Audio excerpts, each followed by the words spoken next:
Let's get right into it. Welcome to The Explainer, where we are breaking down a massive Premier League showdown. I'm Analyst A, your resident numbers guy bringing you the pure, unfiltered statistical modeling and underlying data. And I am Analyst B, here to break down the pitch geometry and the tactical whiteboard. We've got the ultimate dueling dynamic for you today: cold, hard data versus the tactical eye test. We are dissecting this upcoming clash between Manchester United and Nottingham Forest. And man, the contrasting styles here are absolutely fascinating. Now, we really got to establish the sheer gravity of this fixture, because context is everything. Picture this. It's Sunday, May 17th, 2026. The season is literally at its absolute boiling point. On one side, Manchester United are actively chasing down a top-3 finish, so every single point is absolutely vital for that Champions League push. But on the complete opposite end of the spectrum, you have Nottingham Forest, locked in a volatile, desperate battle for lower-table survival. Its title race aspirations colliding with relegation terror. Honestly, you just couldn't ask for higher stakes. Let's jump straight into Section 1, the tactical whiteboard and missing pieces. What's really interesting here is the mirrored shapes. Both managers are rolling out a 4-2-3-1, but you'll see their applications are light years apart. United? Well, they're going to dominate those longer possession spells. They'll definitely use inverted wingbacks and inside forwards to create heavy, wide overloads against Forest's low block. Forest, conversely, aren't really interested in holding the ball. Their 4-2-3-1 is entirely transition-focused. It's all about soaking up that pressure, strictly maintaining that defensive shape, and then triggering the counter. But here is the massive variable for Forest. Just look at this injury list. This completely shatters their tactical blueprint. They are missing Morgan Gibbs-White, who is essentially their main creative connector between the lines due to a facial injury. Without him, and without Marilla and Ina at the back, their ability to build from the back and maintain defensive transition just completely collapses. They lose ball progression, they lose defensive recovery pace, and crucially, they lose their primary pressing triggers. Exactly. But United aren't walking away unscathed either. They are missing Benjamin Sesko and Matthias de Ligt, plus Manuel Ugarte is highly doubtful. And missing Sesko forces a major statistical shift for United. Without him pinning the center backs as a direct penalty box reference, our heat maps project a huge increase in offensive responsibility shifting directly to the wide forwards to penetrate those half spaces. Moving on to Section 2, vertical battles and pitch geography.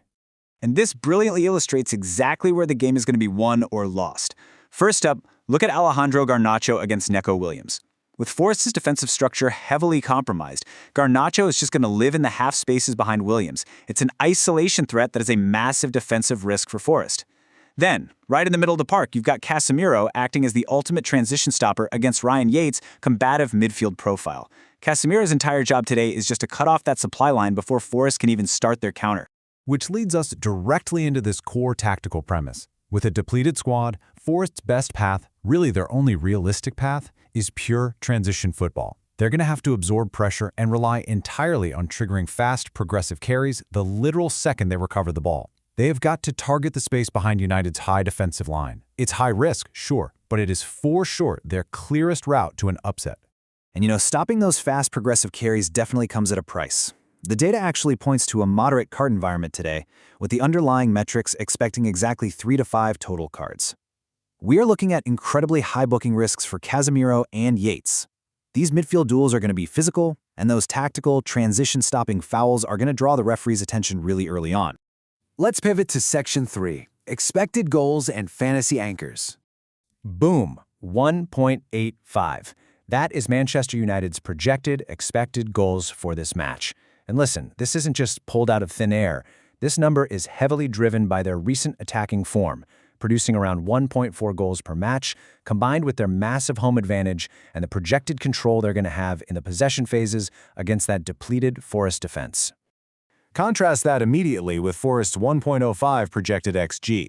Now, in recent weeks, Forest have actually been outperforming this, scoring around 2.0 goals per match. But our model heavily discounts that baseline today. Why? Because their attacking efficiency is just so deeply compromised by that massive injury list we went over earlier. So who actually puts the ball in the back of the net? Breaking down the scoring probabilities, Hugo Ekitike stands at a massive 34%.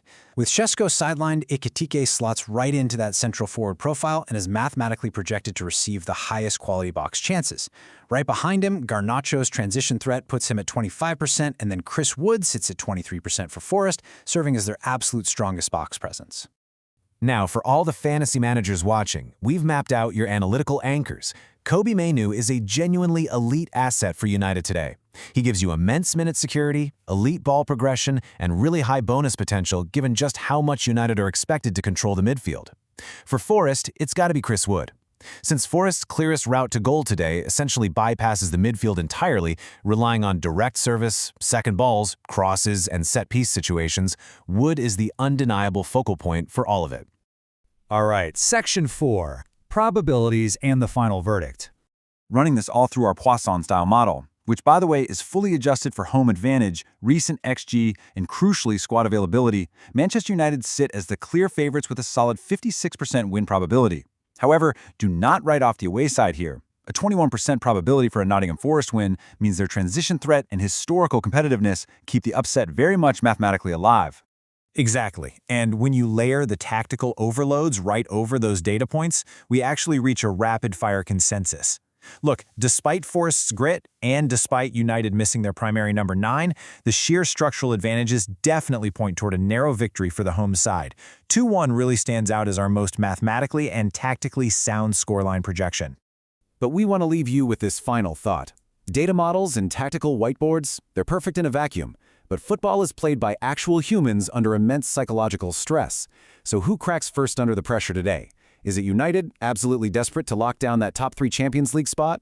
Or is it Forest, scrambling for their literal Premier League lives? It's context versus tactics, and it is going to be an incredible watch. That's all for this explainer. We'll see you next time.